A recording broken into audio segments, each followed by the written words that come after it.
Good point. So hello to everyone. I'm sorry for those who have not been able to say hello, but we get an idea of pretty much who's around and who's not.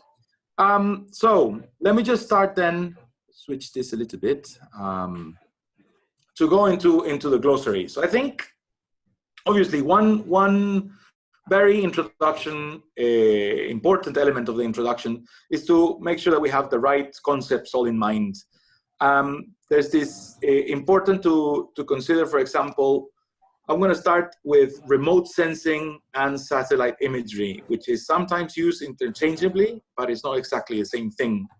So remote sensing is basically anything that allows for scanning Earth, but well, with satellites, but not necessarily with satellites, says that information, because we can do remote sensing. Basically, it means anything that aircraft or satellite-based sensor technologies that detect and classify objects on Earth.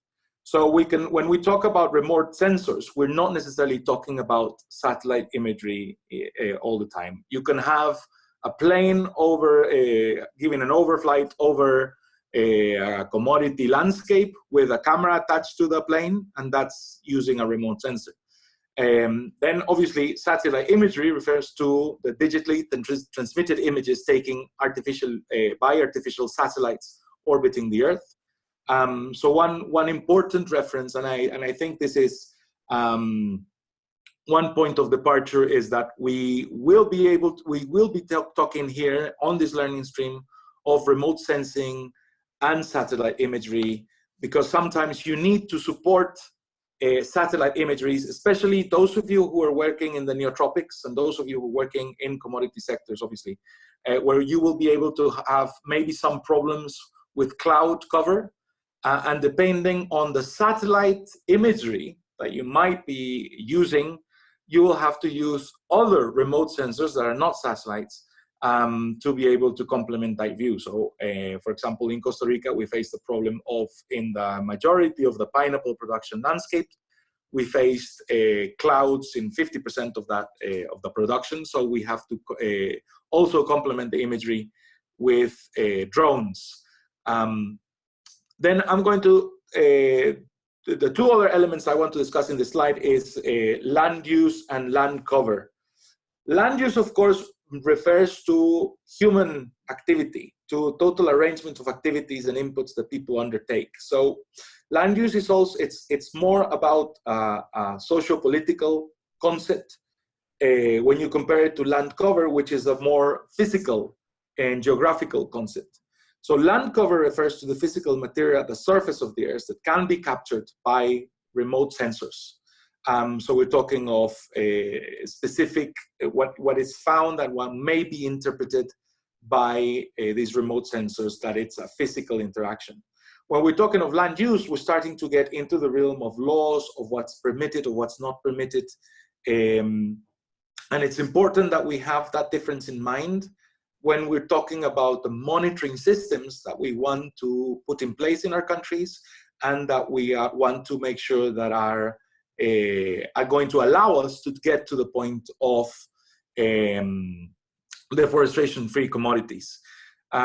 Most of the time, we want to start with land cover analysis in order to understand what the use is and to understand whether or not the land cover is compatible with what is allowed with the use.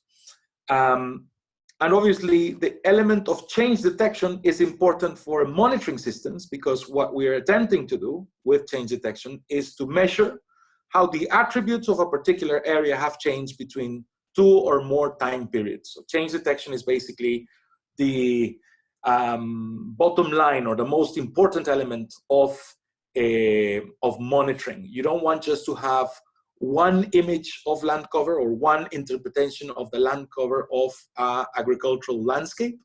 You want to make sure that you understand how that is changing over time. And that's the whole point of monitoring. So the epicenter of monitoring, I would say, is change detection. Again, this is very 101 introduction so excuse me, those who know these concepts off by heart, and I will give you in a minute an opportunity to complement what I've just said or correct anything, make it more precise from what I said. Other elements that I think are important, and those are the only other two that I want to touch on in terms of this glossary, this initial glossary, which will be a work in progress, which we'll try to develop more and more as we mature this community of practice, has to do with differentiating between monitoring, which is this process of a change detection that entails the observation and checking the progress or the quality of something over time. So the element of periodicity is embedded in monitoring. And something that is another concept that is complementary, is something that we can use, but it's not the same, that we need to have those differences, is visualization tools. If you have a visualization tool, it means that you have a system, a technological platform that allows you to have a visual representation of the data that is used to communicate information, allows you to encode it as visual objects that you have in maps or in graphics. And this information is to communicate clearly. So some of the tools that we're about to see are visualization tools, and some of the experiences that we will see on the rest of this call refer to monitoring. So I think those 5 or 6 elements are the ones that I wanted to start with. And I'm going to open the floor for 2 or 3 contributions by the experts in this workshop to contribute or make more precise these concepts that I've just shared. So anyone who wants to contribute, please open your mic. I'm sure it's not going to be the 20 of you. And add something if you think it's particularly relevant at this time. Don't be shy. Right, hello. Hello, Carlos, go ahead. Yeah, just for sharing maybe another term for monitoring.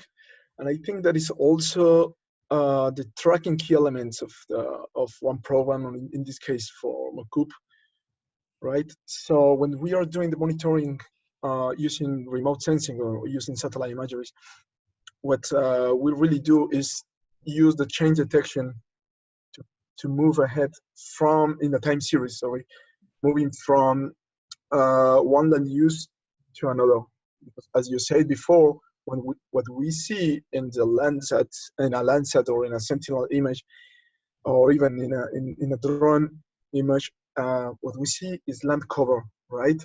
Yes. So then when we introduce monitoring, we are also changing from land cover to land use, and this is a key element that we should consider. Yeah, very good point. Any other contribution? Yeah, this is Clea. Just a very quick one, just to note for the group that is participating in the webinar that specifically for monitoring land use and land use change in the context of REDD+, there is very detailed methodological guidance that is provided by the UNFCCC Convention. And so this is a particular issue related to reporting those changes to the Climate Change Convention. So I think it's important to take in account that there are different, methodological tools and guidelines out there for commodities in particular. But if we want to integrate those to the systems that are developed to report to the UNFCCC Convention, we need to take in account these methodological guidance, and that we're not going to get into in this webinar, but maybe in the future we will. Lovely, Clea. Maybe you can send to Matthias if you have at hand some of that guidance, so we can upload to the shared drive and we can start sort of creating that library that is useful for all. Someone else has a contribution regarding concepts and terms. Kifa, can I say something on this monitoring as well? Please. Okay. In the situations of Indonesia, well, we are right now trying to develop our own methodology in terms of dealing with the monitoring. But the problem is that, of course, as you already aware, that we are in the tropical countries. We always face the cloud problems, right? That's why it is quite hard for us right now to rely the monitoring or any saturated imagery interpretation by using Landsat. That's one thing. And also we are working very much on the palm oil sector. So palm oil expansion is quite very fast in Indonesia right now. So somehow we are sort of competing with the situation that we're facing. That's all from my end. Thank you. One last comment about concepts and terms.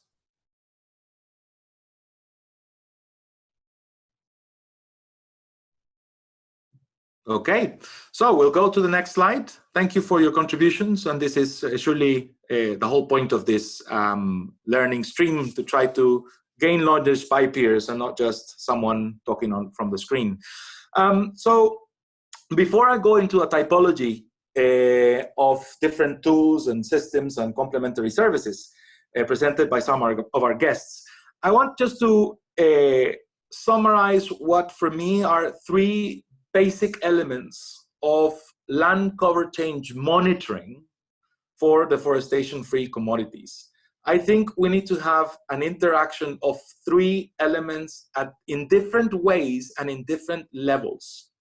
So one thing, so if you see the central picture is obviously forest cover gain and loss. That's the traditional emphasis when we talk of change detection in environment, has always been the issue of where the forest cover is, if it's scientifically defined or legally defined as a forest, it's another thing. But certainly forest cover, what may be interpreted from a remote sensor as forest cover, the gain and the loss, or the change detection.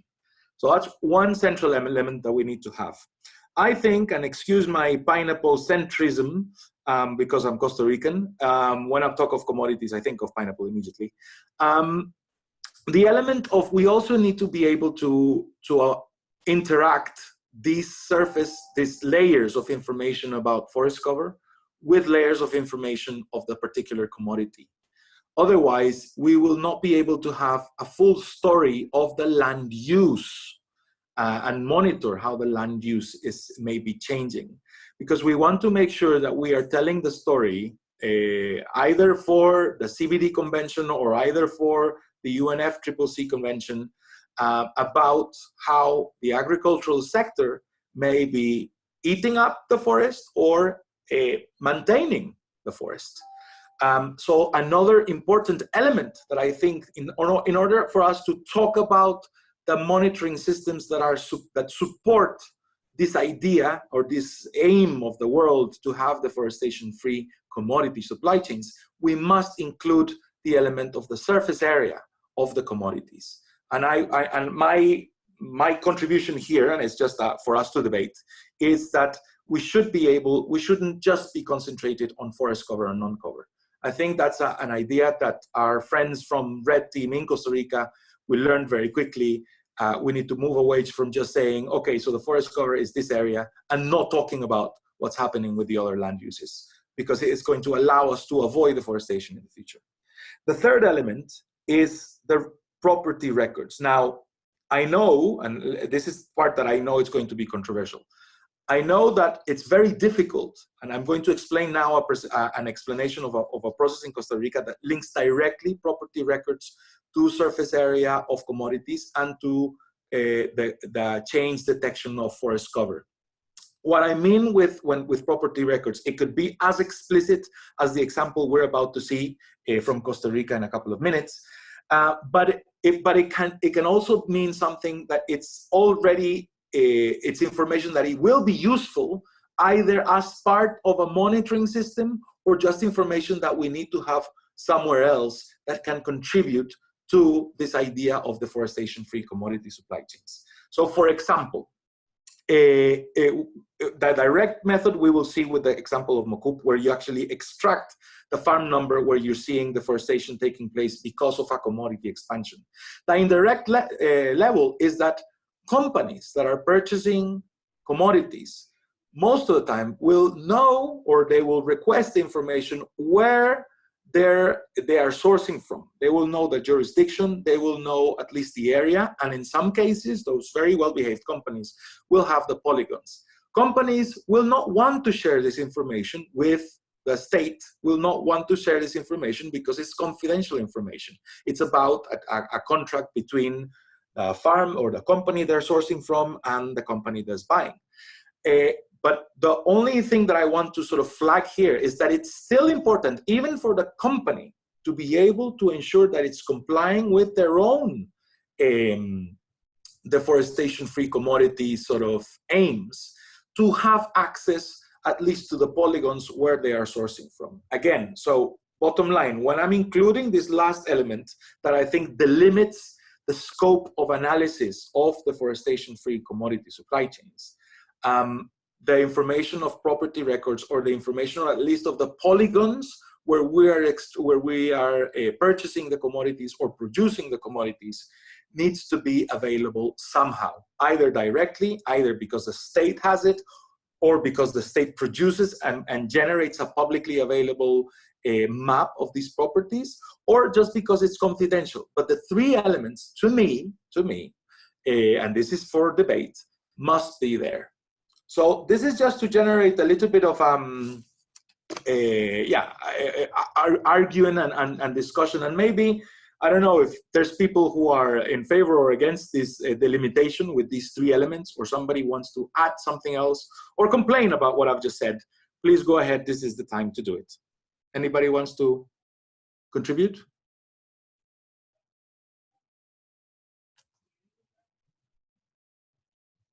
Or everybody's in agreement? Yeah? Okay.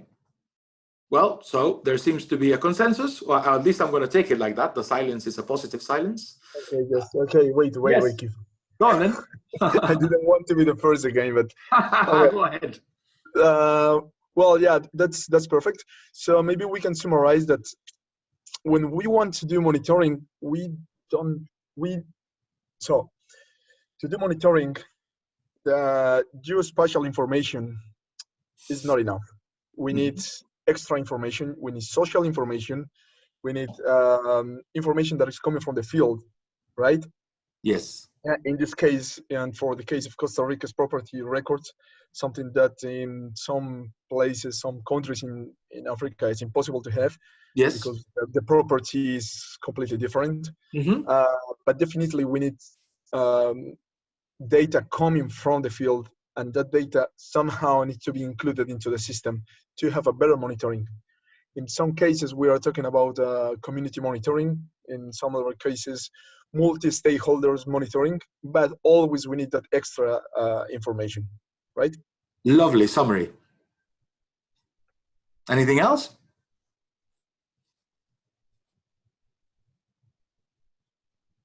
No, not from my side. Someone else?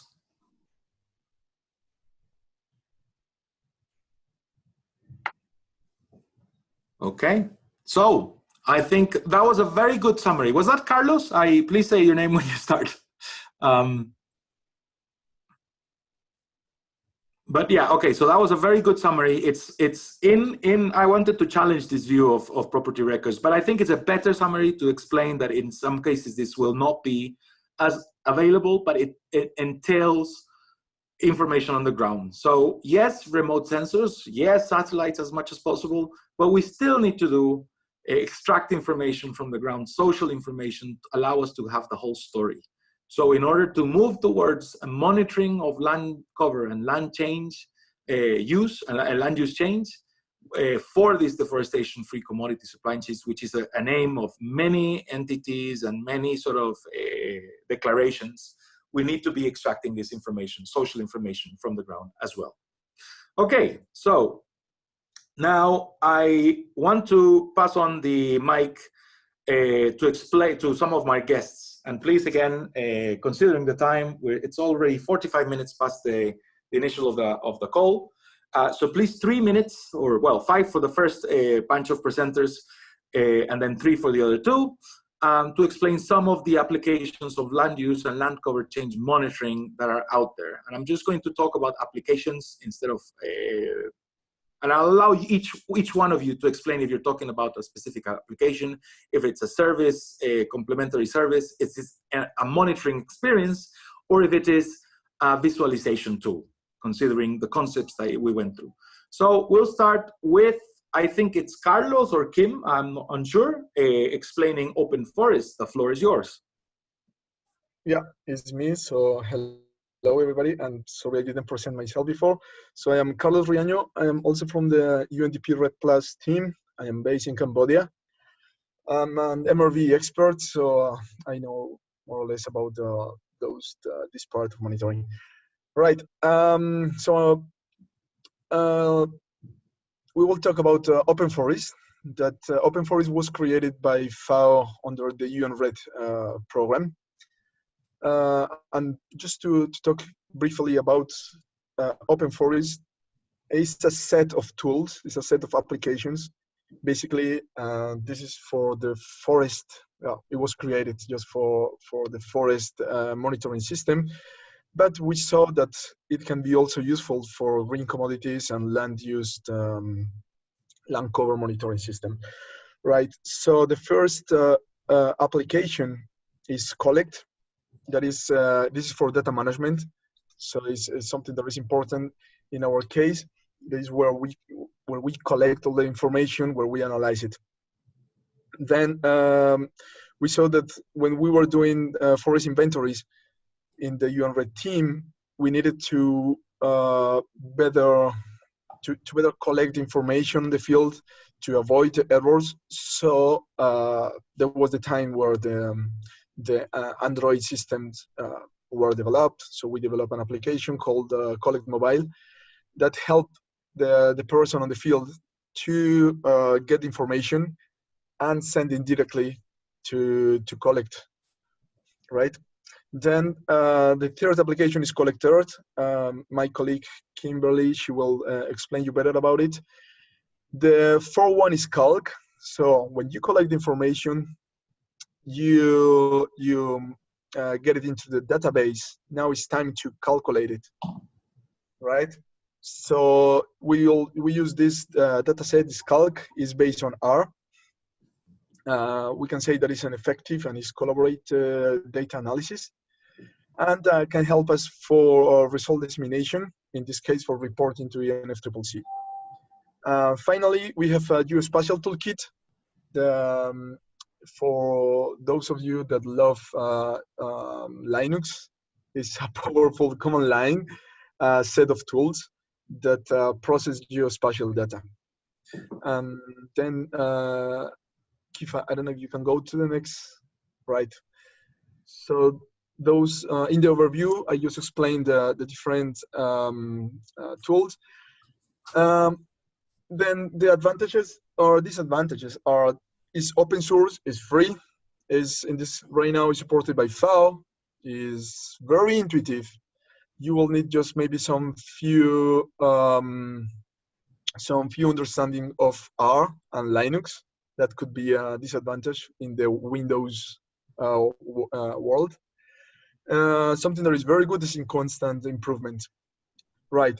So in the next slide is just one extra tool that has been developed on the last years. If you heard Kifa, he talked about Google Earth Engine. The UN Red team on FAO, they developed something called CPAL that is based on Google Earth Engine, and also in the geospatial toolkit that permit the users that they don't have all the knowledge about remote sensing, about satellite data, etc., to create their own maps, to do their own monitoring with simple steps. It doesn't require so much of Linux or R or even JavaScript for Google Earth Engine. So this is one application online that you can do. Something that I forgot is that Collect Mobile, Collect Earth, Calc, and Geospatial Toolkit, they are offline. So you have to install them in your computer. But in CEPAL is online. CEPAL is a cloud computer, so you can run it wherever you are and with a very low internet bandwidth. Yeah. So now we will see in more in detail Collect Earth. So I invite Kim to do the presentation. Okay, great. Thanks very much, Carlos and Kifa. Maybe we can go straight to can we go straight to the table actually? The next slide, yeah, I'll for the sake of time. So as Carlos said, Collect Earth is part of that broader set of tools, part of this open forest approach. So like the broader set of tools there, it's free and open source. So that's key. I think it's key for a lot of what we're talking about. So it's free open source software to both collect, manage, and analyze land data. So it's both land cover as well as land use. Both are possible.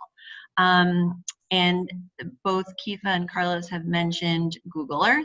So this is basically a tool that's enabling data collection through Google Earth. So it's an interactive image interpretation tool, which uses the Google Earth interface. So it's drawing on a selection of other software to facilitate data collection and facilitate interpretation of both the high and medium resolution data, or high and medium resolution imagery that's in Google Earth and Bing Maps and Google Earth Engine. So, and then all of that imagery can be managed and analyzed for a wide variety of purposes.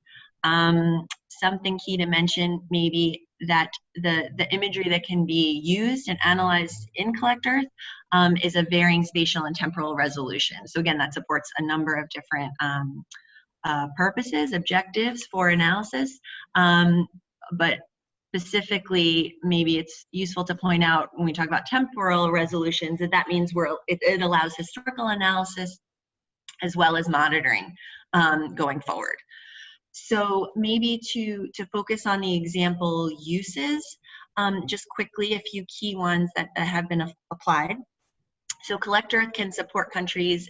It's an approach that can be used to support greenhouse gas inventory reporting, national forest inventory reporting, assessments in that broader objective of sort of greenhouse gas inventory reporting in line with the IPCC guidelines, a full land use change assessment over a historical period can be generated. So looking at, how is the land changing in and out of the 6 major land use classes according to IPCC. But then as Kifa said, there's interest. Okay, so you have that as your base information, what land is converting in and out of what classes, but then what's driving those changes, taking it to another level. And Collect Earth can also be used to look at that, to look at geographically explicit drivers. It can distinguish between various commodities, monitoring, doing more specific monitoring of agricultural lands, cropland irrigation, pastures, grazing. All of these are uses where Collect Earth has already been applied. Validating other maps that have been generated with coarser resolution data. Again, and it's not only carbon, it can be used for a broader types of data that we want to look at in a spatially explicit way, so including socioeconomic data. And then finally, quantifying deforestation, reforestation. It's been used as an approach by several countries for submission of the REDD+ reference levels to the UNFCCC.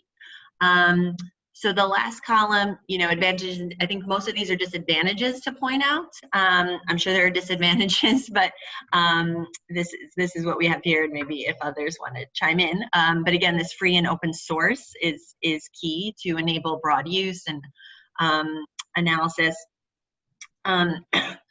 It's the user friendliness has proven itself, I think, when this has been applied in a number of cases. So it allows you to collect that land cover and land use data with minimum GIS experience. So there are sort of brief trainings held, and then the country can sort of own that and take that process forward. I think I covered most of the other. Thank you. Yeah, I'll stop there. Sorry if I went too long. Welcome. Okay, so I'm not going to allow questions for this. I'm going to go through the other 2 experiences, and then I'll open for questions for the 4 presenters. So I'll allow now Jameson Irving, I think from New York, to explain us about MapX. Thank you, Kiva. And is it possible for me to share my screen? Oh, I don't know, Matthias, is it possible? Yes, you gotta stop sharing, Kifa, and so Jamie can. Okay, let me see. Go ahead, Jamie. Can you see my screen? No. I see Claire. Hi, Claire. How about now? Yeah, I can see you, but not your screen. You can't see my screen. Hold on. Okay. How about now? About to, I think, it's coming up. Yeah, there it is. Okay, fabulous. So I'll try and stick to the 3 minutes.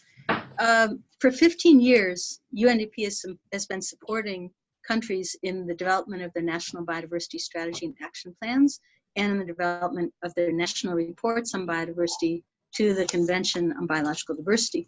In the last cycle of national biodiversity plans, or NBSAPs, it became increasingly clear that there were no maps. We kept saying, where are the maps? And we got a specific request from Zimbabwe to help them create some maps. We printed out, we developed a beta version of pooling together 35 data layers, and we brought high-resolution maps to Zimbabwe. And as they assembled the maps, they began to see the patterns of wetland conversion and fire around Harare, and they were able to link it to decreased water security. As a result, they put in an integrated water plan into their NBSAP, and that for us was the beta version. We did a formal study of 120 NBSAPs and 5th national reports, the latest round. We found the average number of maps per country was between 4 and 5, and one of those maps was a map of the country itself. Moreover, only 2% of all maps submitted to the convention referenced essential ecosystem services and their links to biodiversity. So in this round of the 6 national reports, they're pivotal because they will determine the post-2020 agenda in the Global Biodiversity Outlook. And so we are working with UN Environment to create a system. I'm just going to give you a snapshot. This is entirely in a GIS independent portal, and this is just a beta version, but you can see it's as simple as clicking on the World Database on protected areas for a country. You can click on and click off satellite imagery, and then you can do things like look at the mining cadastre. This is Congo DRC, and it allows you to, allows users to upload their data onto the system to interact with the data layers and then download them as well. And so we are launching in July of this year a tool called the unbiodiversitylab.org. It's specific to national reporting for the 6 national reports, but we've already had interest by the likes of IKEA and Kellogg's and Unilever and others use this system to be able to make better decisions and monitor their footprint. I show this final slide. This is just the repository of data layers. We have some 75, 76 layers that include 4 major categories. We have biodiversity themes such as biodiversity intactness and key biodiversity areas. We have land cover. We have the conservation estate, so the WCMC layer. We have basic threats such as mining and others. And then we have the SDG layers. We're looking at carbon stocks, water. We're working with the Nature Conservancy and some 60 other organizations to create this pool that we believe will become a go-to reference for those, not only for reporting on biodiversity and ecosystem services, but also to do some fun map development within the country. So we'll be launching July 3rd, and if you want to sign up, go to unbiodiversitylab.org. The final thing as it pertains to this year discussion, Kifa, is that we are working with NASA. We are uploading 15 years of 30-meter resolution with NASA. We're also in discussions with Planet to upload 3-meter resolution for forest cover. And we're working with 6 universities to do things like forest intactness, forest cover change, forest integrity, and connectivity, as well as other analyses. And again, all free, open access, no GIS required. Lovely. Thank you very much, Jameson. Can you unshare your screen? Yes. And I'll share mine. Is it up again? Yep. Oh, lovely. Thank you very much. And questions to Jamie in a little while. And I'll allow us to go to Map Hubs, where Leo, I don't know how to spell say your name, but last name, Botrel, will be presenting this part. Leo? He's muted. Yep. Oh. Hi. Ah, Leo, there, we can hear you now. Great, thank you. So yes, MapHubs is a collaborative mapping system, which basically is designed to collect and organize a range of different spatial data, satellite imagery, and use to, one, make maps, or use your maps and content like a map story, or into like a mini website, which we call a hub. And also we've been building particular tools for deforestation detection, using a similar system to Global Forest Watch, using GLAD and tree cover loss from the Hansen Lab at University of Maryland. Maybe to the next slide. Yeah, so we're also an open source company, so all of our code is available through GitHub. And the basic idea is for users to be able to combine different data from official, unofficial, and also confidential sources. So the platform can be completely private, it can also be public, or it can be a combination of both, where you can create content privately, but then using effectively like a Dropbox link, you can make a map for disclosure purposes. So you want to share a map with external parties, then you can do that too. One other way with building map hubs is you can have a federated system, so you can have a variety of different portals and then share data between different systems. So if you have data on like a government portal, but you want to share it with another government agency, then you can share their data sets across it. So like basically a federated system of different map hubs portals. Particularly relevant, I think, particularly to this call is the tools we use for forest detection. So we've integrated any area of interest, or any polygon, any area within MapHubs. You can run tree cover loss from 2000 to 2017 now. So we have tree cover 2017, and then also run GLAD alerts, which is the weekly deforestation detection service from the University of Maryland, which is available on Global Forest Watch, but it's also available through MapHubs as well. Maybe the advantages, we've designed it to be very simple. Like, I'm not an amazing GIS remote sensing specialist. So I really wanted something which is useful for people like myself. So MapHub's designed for both specialists and not specialists to use. Maybe the next slide quickly. This is just an example dashboard. This is what a MapHub's like report looks like. It gives you the tree cover loss. It gives you the forest alerts. And we also just built a detection tool for intact forest landscape. So I'm actually going to a conference in Oxford next week, and we'll be demonstrating how you can detect IFL loss as well through our dashboard. Is there another slide, or is that it? Let me see.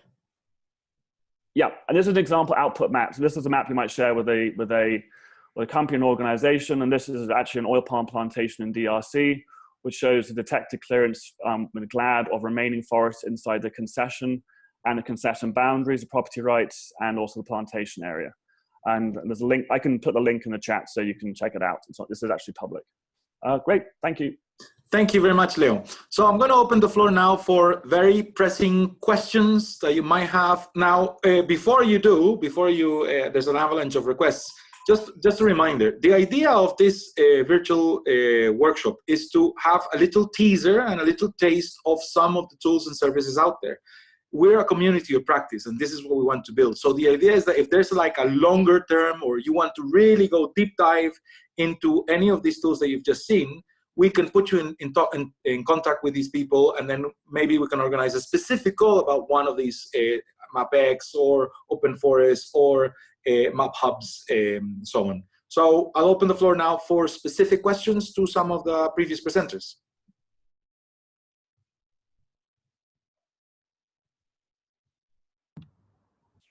This is Bruno from Bangkok, if I may.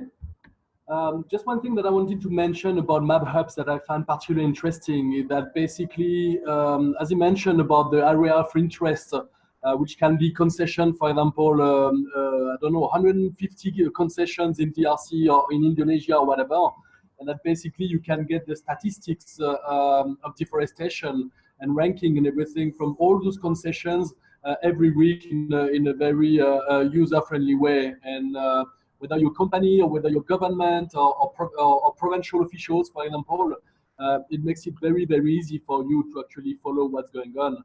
And through the hubs, through basically those web platforms that can be designed to your own needs, it's very easy for you to communicate to the wider audience and do some crowdsourcing of information. So having information from civil society to complement or to question what is being presented and so on. So I mean, there are plenty of utilities that are pretty useful for zero deforestation agriculture work that we're doing. Thank you. Any other comment, question?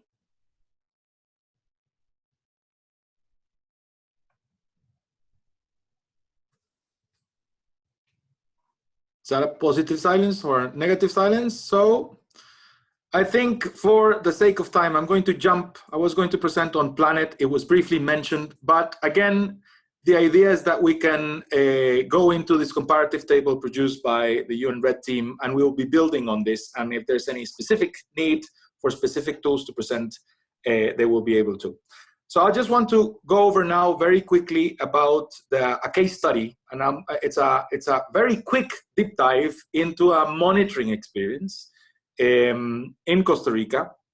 That it's a strategy for monitoring agricultural landscapes in all of the territory of Costa Rica that links a commodity surface area and allows the users of this of MOCUP, that's the Spanish acronym for the system, to identify the property owners that have caused or forest cover loss or who have maintained forest cover. So of course, which is key for deforestation-free commodity supply chains. The tool was developed out of a process of a participatory dialogue process led by the Green Commodities Program in Costa Rica. We had a big challenge with deforestation taking place from pineapple. As you might or might not know, Costa Rica is the pineapple producer of the world. We provide like 50% of fresh pineapple to European and US markets together. And we were having several externalities of production, but one of which was very difficult for the government to address, which was deforestation taking place inside private farmlands. So what we did is that we developed this system, and as you can see on the screen, you go into this area of paisajes productivos in a publicly available web tool, which is managed by the government, is like a map visualization tool that was produced by the Geographic Institute of Costa Rica, where the government uploads some official layers of information in there. And what it allows you to do is to, as you can see on the slide, identify first the total surface area of the commodity. So we can see, I'm comparing a long time series here, the year 2000 and the year 2015, but we're doing this every single year now. So you can see the growth of the pineapple expansion. And it allows you to identify the layers of gain or loss of forest cover that is linked to the specific expansion of the commodity in the country. So in red, the areas of forest cover loss because of pineapple expansion inside private land, and in black, the areas of pineapple expansion that did not cause forest cover loss. And the interesting element, well, you can sort of combine it with different layers that are out there, like, for example, protected area systems. And you can see, I mean, you need to really zoom in, but I'm not going to, see some pineapple deforestation taking place inside protected area in the north. So this is an interesting part. It's obviously a controversial bit of information. And I think this is, and the reason why I'm showing you this is not to show the system, but to show some of the lessons. So one element is that this is produced by independent teledetection entities. The analysis is provided by state universities that will publish the information regardless of how controversial the data may be. And this is important because had we tried to get this information to come out every single year from like an official layer of information from the Ministry of Environment or the Ministry of Agriculture, it is probably unlikely that this information would come out every single year as we wanted to, or to come out at all. So one lesson that we have in Costa Rica from this monitoring experience of land use change is the fact that the layers of information, that the generation of, or the development of commodity surface area and gain and loss of forest cover, they do not need to be official layers of information. They just need to be scientific, they need to be reliable, but we don't need to, for them to be sanctioned by government before they're out. Because otherwise we'll lose the momentum and we'll lose the periodicity, which is the epicenter, as we mentioned in the beginning, of having a monitoring system like this. The third layer of information that is interesting from MOCUP is that because this is, the two previous layers are published through a publicly available web tool, which is produced by this, the Institute of, National Institute of Geography. Other official layers of information, or actual official layers of information, are also uploaded to that tool, like property records and maps of property records. And this is the outline in green that you see on the screen. This is an actual property.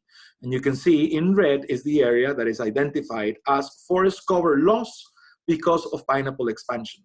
The interesting element is that when you combine these three layers together, well, you are able to extract the farm number. Now, by extracting the farm number is sufficient to identify the owner of the property who is legally responsible for forest cover loss. In Costa Rica, forest cover and land use change is banned since the year 1996. So this person over here, which is, we'll see the name of this chap, Mr. Evaristo, I know him off by heart now. Eliezer Gerardo Jimenez Montero is responsible for forest cover loss, the one that you've just seen. And that basically means, because this is freely available, so it's of no cost to Mr. Eliezer to get this information. Had he maintained forest cover loss, he could have sort of tried to differentiate the production that he's making of that commodity. And it's also free of cost to anyone who wants to source pineapple from that particular area. So it means that even the buyer has no cost in verifying and using the system and verifying whether or not the people that they're sourcing from are responsible for deforestation. Again, an option for a very important element to ensure that we have deforestation-free commodity supply chains. There's a metaphor that I always use to explain this system, and it's the interaction of the three legs of a stool. Which is the independent teledetection, which is provided by universities, that we have, and that we're advancing in the generation. The government is at the same time as we're generating every single year the images of commodity surface area and the images of forest cover gain and loss associated with crop expansion. There's also an advance in the generation of these maps of property records, which is generated by another entity. So from every $3 that we get into the system, one goes for the universities to produce the information, another goes for the government to keep maintaining and uploading the information about property records, and the third leg of the stool is to have that publicly available web tool. Now in Costa Rica, we have this web tool, but in countries you may not be able to find this tool, and that's why these services, these map viewer services, are key. Global services out there that are intuitive, that are open source, like the ones that we've seen, are the ones that are going to enable sort of countries to move forward. Or in some cases, you will find a lot of political noise or political obstruction to the fact that the universities are producing this information, and maybe they will not allow these layers of information to be published because they're so controversial in the actual national tools like the ones that we have in Costa Rica. So again, that's why it's important to have in mind those map visualization tools that are out there that will not have, they don't have to comply with this political pressure. And that's the leg of the stool that we can replace from a nationally developed sort of a web viewing system with the kind of tools that you've just seen a minute ago. Costa Rica we're not doing this not only on pineapple, we're moving on a yearly basis, adding new commodities. So we're moving pineapple, pasture. We're skipping sugarcane and we're going to palm oil. That's all completely funded for the year 2022. We're trying to get funding for sugarcane. But the idea is that we will have every single year an analysis. So the time series is on a yearly basis of commodity surface area, the forest cover gain or loss associated to each of those commodities. And we will aim, and this is done at a national level. So the whole of Costa Rica will have this analysis. And again, published and freely available for producers to comply with deforestation-free commodity supply chain sort of international commitments. Finally, this is not only a tool that allows you to tell who's well-behaved or misbehaved in terms of forest cover in their private land, it's also a tool to support the restoration. Some of these commitments entail the companies that are purchasing commodities from these tropical countries to ensure that the aim is to have zero net deforestation. So in those examples, the point that wants to be made is the issue that this tool allows you to identify the total area of, for example, forest cover that was lost because of pineapple expansion. And right now we're talking with a company, not mentioning any names, but we're trying to develop a pilot project where that company has identified some of the farms that they're sourcing from pineapple have caused forest cover loss in the previous 15 years. So they've identified the total number of hectares that were lost of forest cover, and the tool allows us to relate this information and identify areas of hydrological importance, of water catchment areas that need to be restored, so the company is able to still comply even after they have purchased pineapple from a farm that has caused forest cover loss, to restoring compensation similar areas of hectares in areas that are or biodiversity or for water provision importance. So that's another sort of element of that tool. So in the slide, a couple of sort of lessons of what we want to, what we've done in Costa Rica, and I'm just finishing with that. It's pretty much what I've said before. Important to remember that this is designed for national legislation on forest cover, but we can foster this kind of design in any kind of countries as UNDP.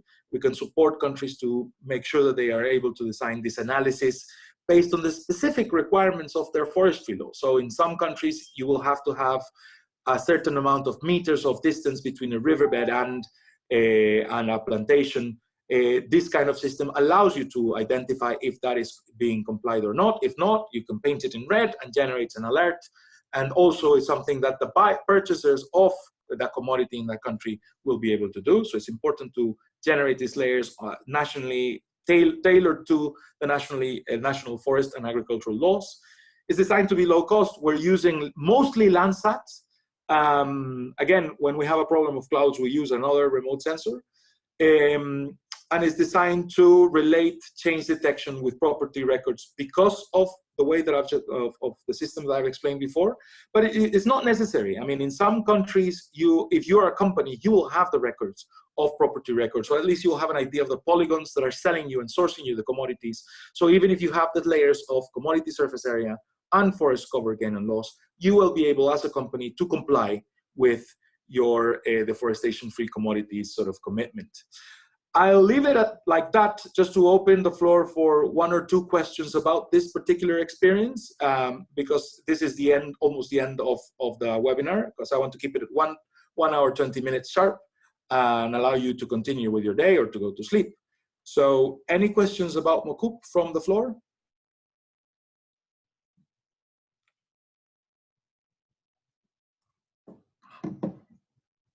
Maybe I talk too fast. Yes, what's your, this is Leo, what's your public-facing mapping application built with? Oh my God, that's such a technical explanation. I don't know, what do you mean with that? Well, I was just wondering, are you using Esri? Are you using Carto, Mapbox? Like, what's the sort of underlying mapping? Do you know? I mean, I'm wondering what it's built with. I'm afraid that's one of those questions I'm not able to answer myself. I can get back to you because that's a particular question about this the web viewer that we're using. So this particular tool. I'll get back to you and explain exactly what that is, Leo. I'll do it by email. Great, thank you. Okay, any other questions? Yes, I have a question here. First of all, thank you very much for the introductions to these extremely cool systems. Very useful to see what's out there. So I'm also not an expert, but I am a potential customer here. And you know, when you shop on Amazon and you look at a product, sometimes you get like a table where it's like a comparison of different options, like a high-level comparison that helps you decide which one to buy.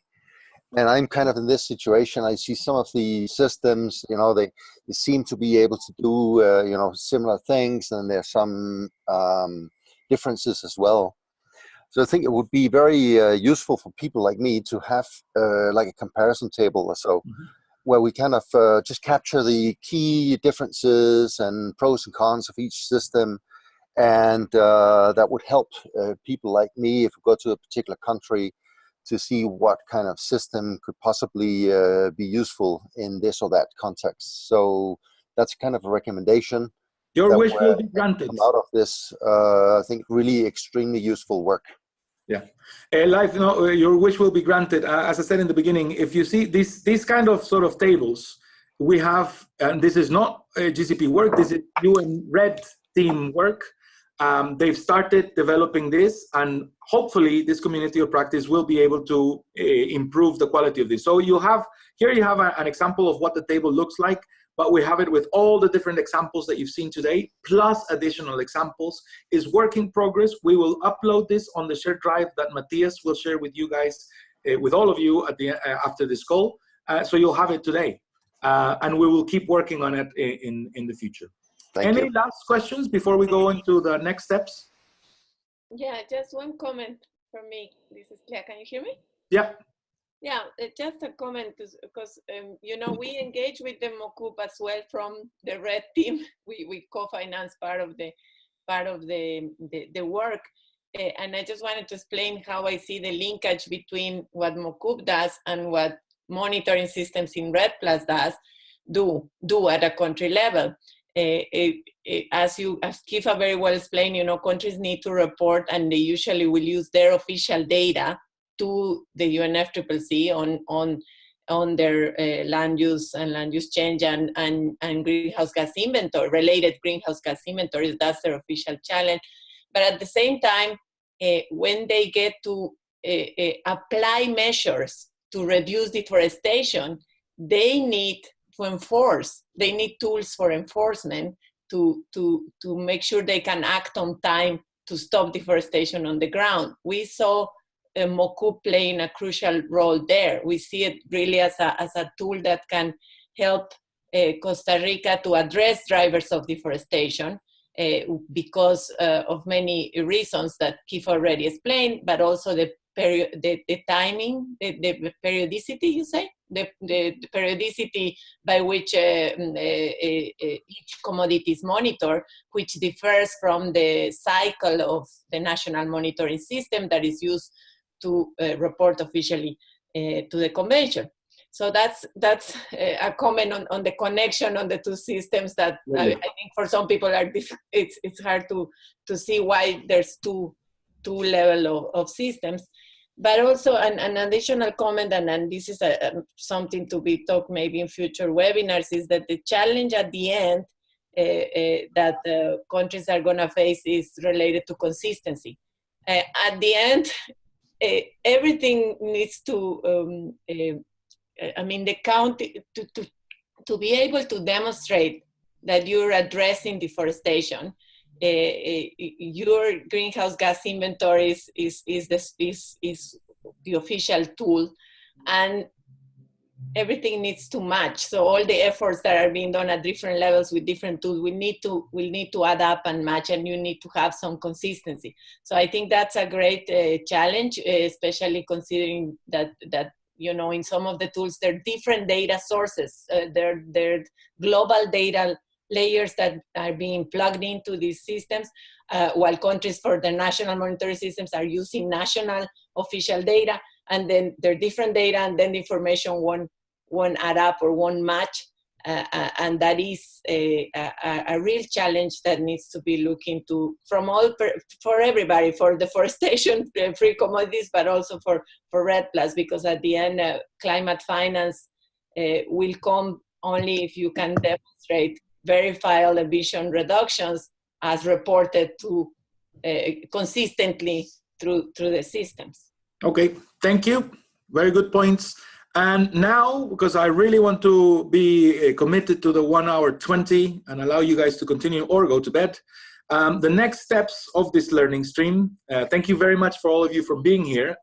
Just to explain, as I said before, you will be sent by Matias Reira an email with a Google Drive or some form of shared drive, I don't know if it's Google or not, where we will be posting documents, that table that Life requested that you and Red Team developed, and other tools out there. So that's one form of interaction after we convene another workshop, a virtual workshop like this one.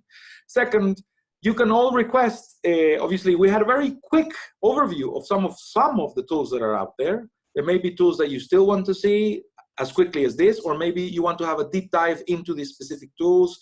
So please use this platform and use the email that we're going to send after this call to request specific calls. Maybe we can do one-to-ones with MapX, with Map Hubs, with the explanation from the people from the Red Team, which is obviously open, and the GCP can convey this as part of the learning stream.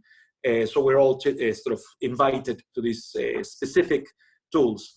Also, I offer a specific Mokup clinic, so like a one-to-one, if you want to learn more about the Costa Rican experience, and I think that's key, what Clea mentioned at the end. This is an enforcement tool. So it's not only an issue of generating the information so we know how much deforestation is taking place, we need to make sure that the deforestation stops. And a way to do it is to offer a way for companies, to make it easier for companies to ensure that the deforestation stops from their purchasing, and for the governments to make sure that deforestation stops inside private land as well, or land that has been conceded.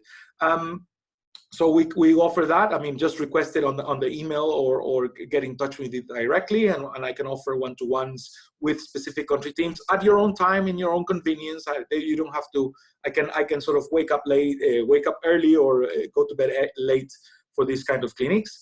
And also, we'll have an obviously very straightforward email chain. So a conversation with all the practitioners. So we'll have just an additional email that you get in your inbox, where we're having any questions that you have, or any follow-ups, or anything that you want to share. If you don't want to upload it to the shared drive, you can do it through the email chains. And we're still connected. The idea is that we will all be continue discussing these kind of things and learning from each other. I certainly learned a lot today. I have some questions I need to go back to Leo that I don't